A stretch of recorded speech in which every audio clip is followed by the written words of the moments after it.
बिस्मिल्लाहिर्रहमानिर्रहीम। Okay students, start करते हैं आज का lecture.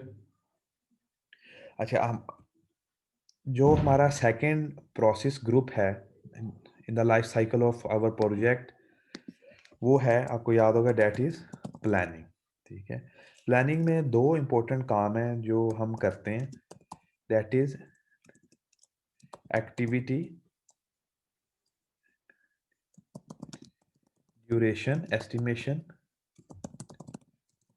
And cost estimation. Based on activity duration and resources assign हम फिर कॉस्ट एस्टिमेशन करते हैं। आज के लेक्चर में हम देखेंगे different techniques that are being used in activity duration estimation and in cost estimations.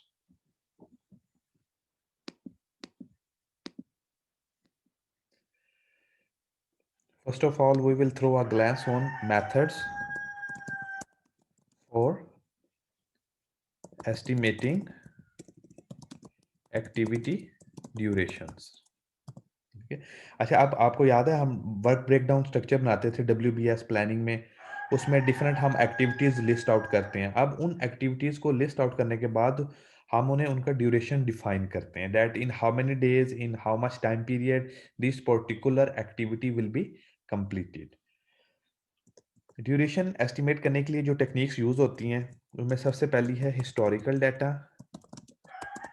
Historical data में क्या होता है? हिस्टोरिकल डाटा में हम देखते हैं हमारी ऑर्गेनाइजेशन ने कोई सिमिलर प्रोजेक्ट पास्ट में कंप्लीट किया हो, वो हम डाटा लेते हैं और उसे हम यूटिलाइज कर लेते हैं as it is in our estimation for activities duration. इसमें हिस्टोरिकल डाटा यूज किया जाता है। दूसरी टेक्निक है जो हिस्टोरिकल डाटा से मिलती जुलती है, दैट इज एनोलॉजी। एनोलॉजी क्या है? फॉर एग्जांपल, पास्ट में हमने एक डोर फिक्स करना था, उस डोर को फिक्स करने में the time required was 1 day. अब हमारे प्रेजेंट प्रोजेक्ट पे we have to fix 4 doors. तो क्या करेंगे? 4 × 1 = 4 डेज, तो ये एक्टिविटी 4 डेज में कंप्लीट हो जाएगी। इसे हम कहते हैं एनोलॉजी। इसे हम कहते हैं एनोलॉजी टेक्निक। हिस्टोरिकल डाटा में हम वो इन दोनों टेक्निक्स में डिफरेंस समझ लें। हिस्टोरिकल डाटा में हम past data as it is use कर लेते हैं। एनोलॉजी में क्या करते हैं?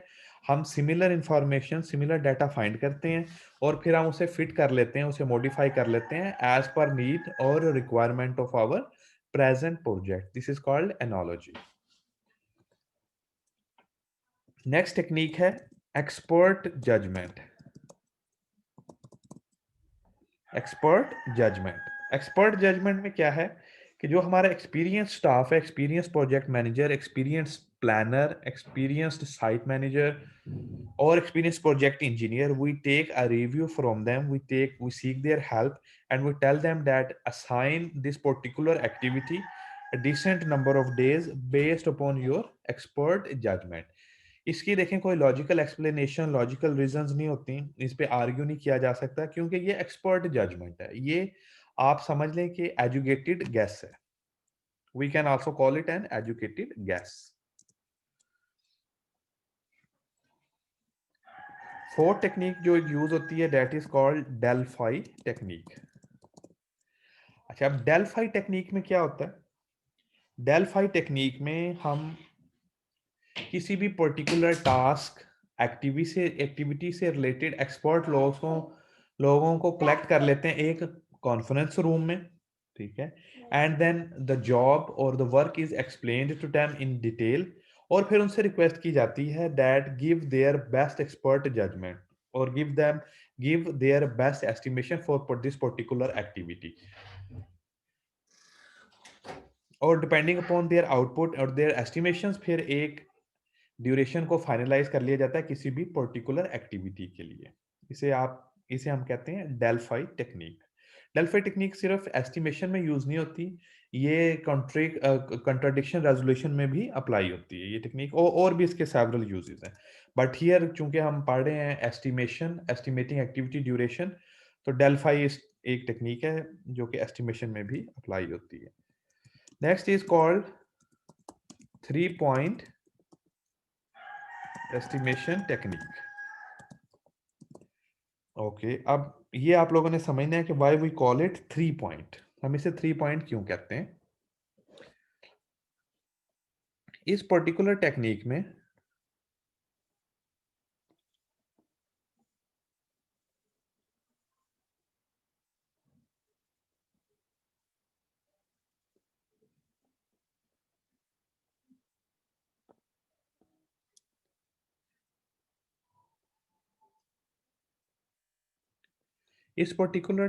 में हम ना 3 वैल्यूज़ लेते हैं।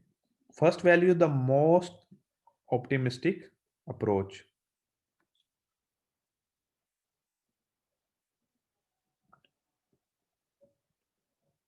ऑप्टिमिस्टिक एक्टिविटी ड्यूरेशन ले लेते हैं, ठीक है।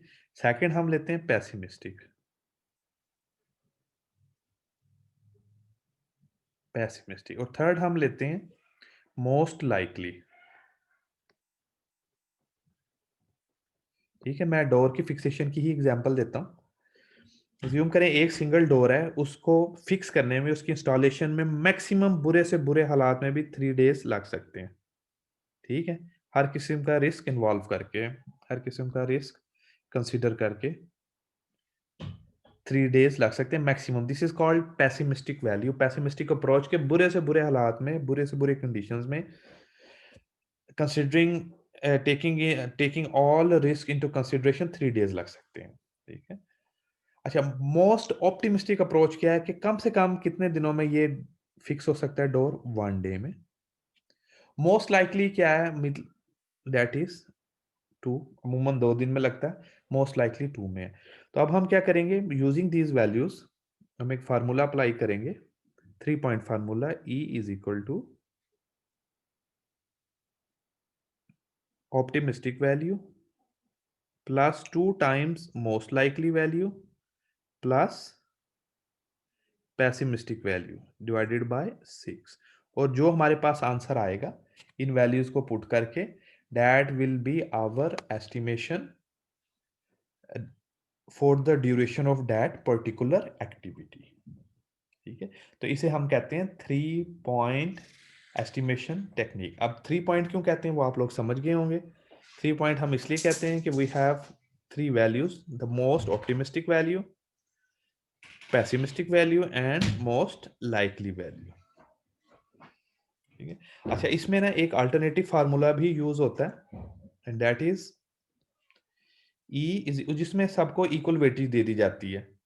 Optimistic plus most likely plus pessimistic divided by 3। इसमें आप नोट करें हमारी जो ऑप्टिमिस्टिक वैल्यू है, मोस्ट लाइकली वैल्यू है, पेसिमिस्टिक वैल्यू इक्वल वेटेज दी गई है। वेयर एज ये जो फार्मूला पहले मैंने आपके लिए लिखा था स्क्रीन पे, इसमें जो मोस्ट लाइकली वैल्यू है ना, उसकी वेटेज 2 टाइम्स है compare to optimistic and pessimistic values. Most common जो फार्मूला है जो यूज किया जाता है most of the time, that is ये जो फार्मूला E1 था, जो आपको मैंने E1 एस्टिमेशन 1 दिया था। E2 is used some time but not mostly.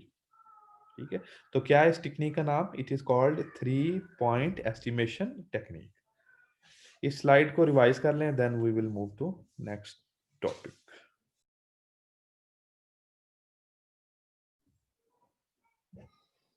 Okay, continue करते हैं नेक्स्ट टॉपिक की तरफ। अच्छा, ओके, अब हमने क्या किया? We have name of our activity.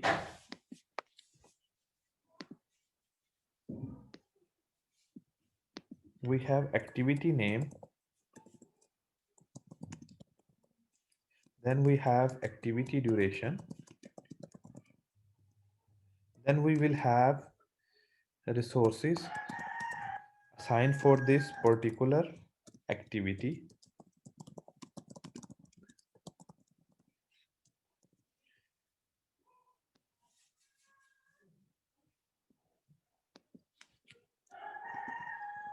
then cost of resources, cost of resources,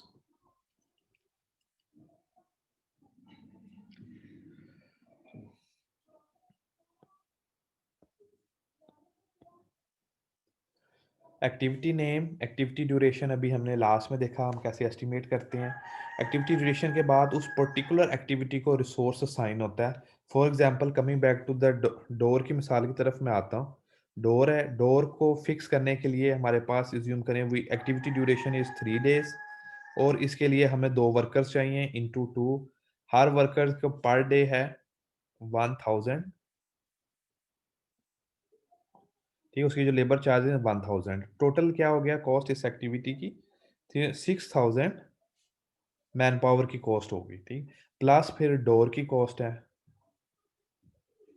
right?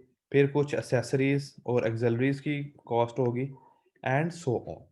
जब हम इन सारी कॉस्ट को ऐड कर लेंगे, तो हमारे पास क्या आ जाएगी? हमारे पास इस पर्टिकुलर एक्टिविटी की कॉस्ट आ जाएगी। तो कॉस्ट एस्टिमेशन की भी टेक्निक्स हैं हमारे पास लाइक हमने देखा एस्टिमेशन हमने की एक्टिविटी ड्यूरेशन की। तो कॉस्ट एस्टिमेशन की टेक्निक्स के नाम देख लें।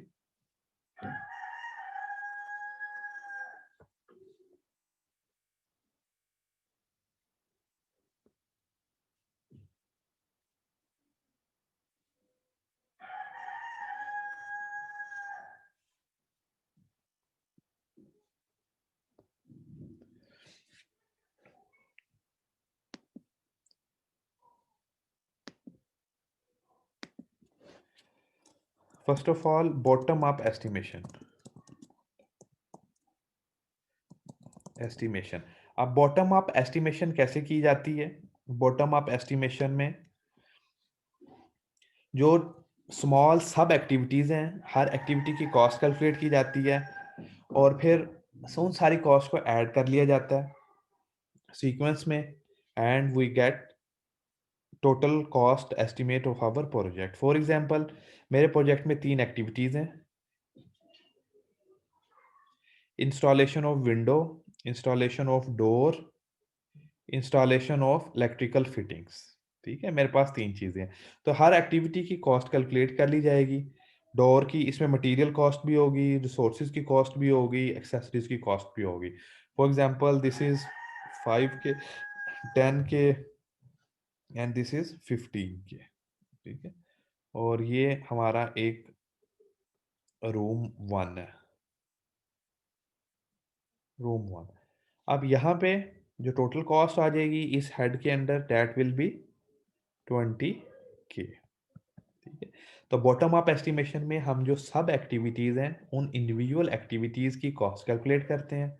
उन कॉस्ट को ऐड करते जाते हैं, ऐड करते हुए when we reach to our top final level हमारे पास प्रोजेक्ट की कॉस्ट एस्टिमेशन आ जाती है। This technique is called bottom up estimation. इसकी डायरेक्शन होती है फ्रॉम डाउनवर्ड से अपवर्ड्स।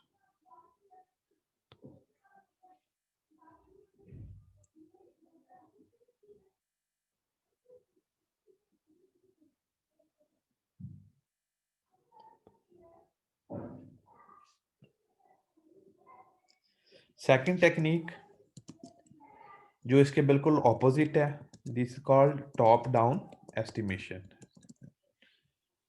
इसकी एग्जांपल भी समझने के लिए बड़ी सिंपल है। इसमें हम क्या करते हैं, what we do here is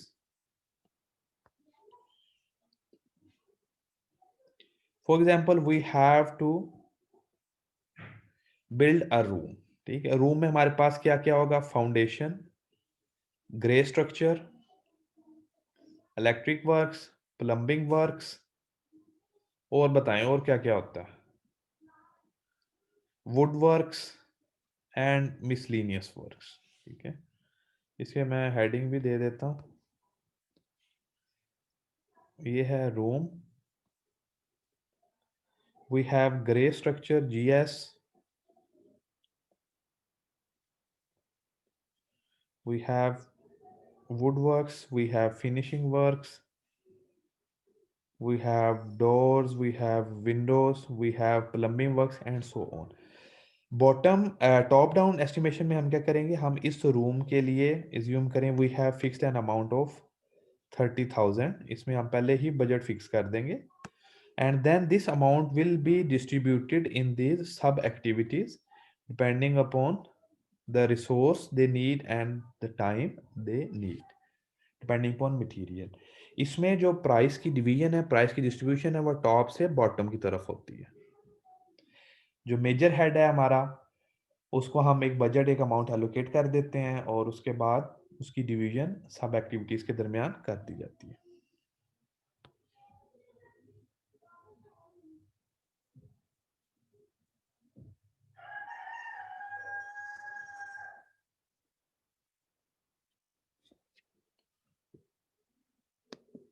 Next is the same technique that we studied in activity duration estimation, and this is analogy. ठीक है, एनोलॉजी में क्या करेंगे, हम अपने पास डाटा, पास हिस्टोरिकल डाटा, पास प्रोजेक्ट का डाटा लेंगे और उसमें देखेंगे कि जी बिल्कुल ठीक है, उसमें सेम डायमेंशन का जो रूम है वो बनाया गया था और उसकी कॉस्ट एक्स थी।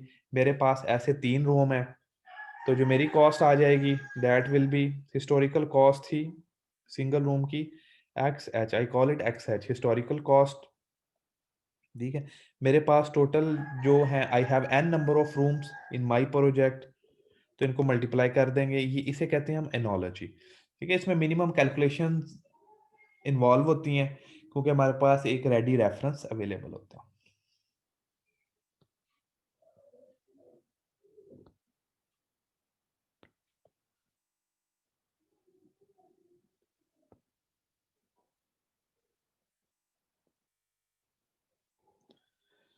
Next is expert judgement. ठीक है, एक्सपर्ट जजमेंट को हम उर्फ आम में और हमारे कल्चर को सामने रखते हुए हम ये जो बड़े देते हैं ना nick of the time value कि हाँ जी सर जी ये काम कितने में हो जाएगा, वालिद साहब ये काम कितने में हो जाएगा, तो फौरन से एक अमाउंट बता देते हैं यार ये काम 3,000 में हो जाएगा, 5,000 में हो जाएगा। इसे हम कहते हैं एक्सपर्ट जजमेंट। कई दफ़ा ऐसा होता है जिन लोगों ने घर की कंस्ट्रक्शन मैनेज की हो, हम जो कॉन्ट्रैक्टर होता है उसे बुला के लाते हैं, उसे हम अपना नक्शा दिखाते हैं घर का, जगह दिखाते हैं, लोकेशन बताते हैं और उसे कहते हैं कि यार तुम बताओ अंदाज़न टोटल खर्चा कितना हो जाएगा? तो वो ये कह देता है कि जी 3 मिलियन में आपका घर सिंगल स्टोरी तैयार हो जाएगा, 2.5 मिलियन में। इसको कहते हैं एक्सपर्ट जजमेंट। एक्सपर्ट जजमेंट अब उसी बंदे से ली जाती है जिसके पास पास्ट एक्सपीरियंस हो सिमिलर एक्टिविटी का।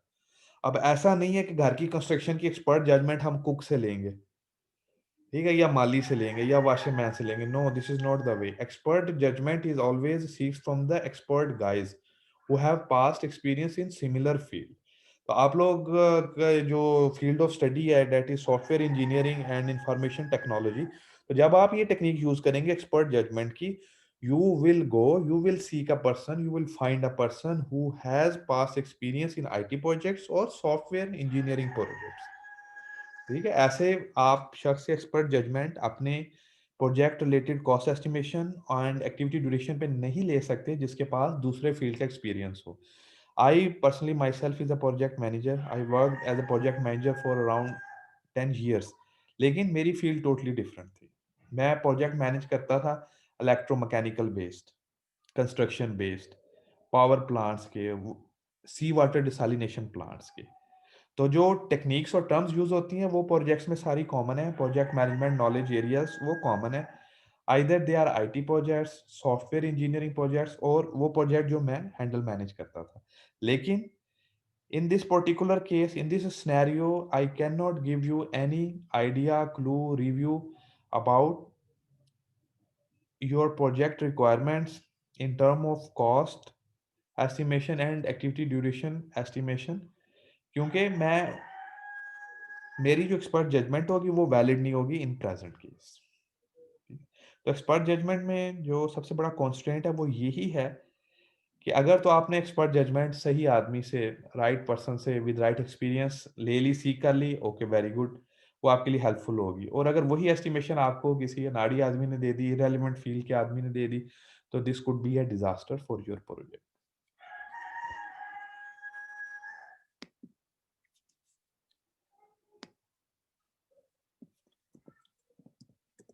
फिफ्थ टेक्निक है हमारे पास पैरामीट्रिक और एल्गोरिथमिक मेथड्स।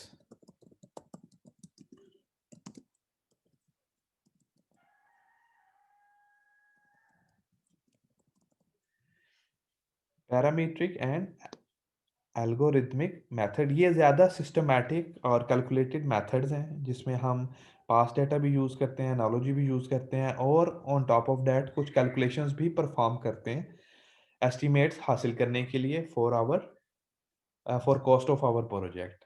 अच्छा, एक चीज़ आप लोगों के जनरल नॉलेज के लिए, आपकी ओवरऑल इंफॉर्मेशन के लिए, ये चीज़ आपने याद रखनी है कि ये जो है ना कॉस्ट, ये एस्टिमेटेड कॉस्ट है।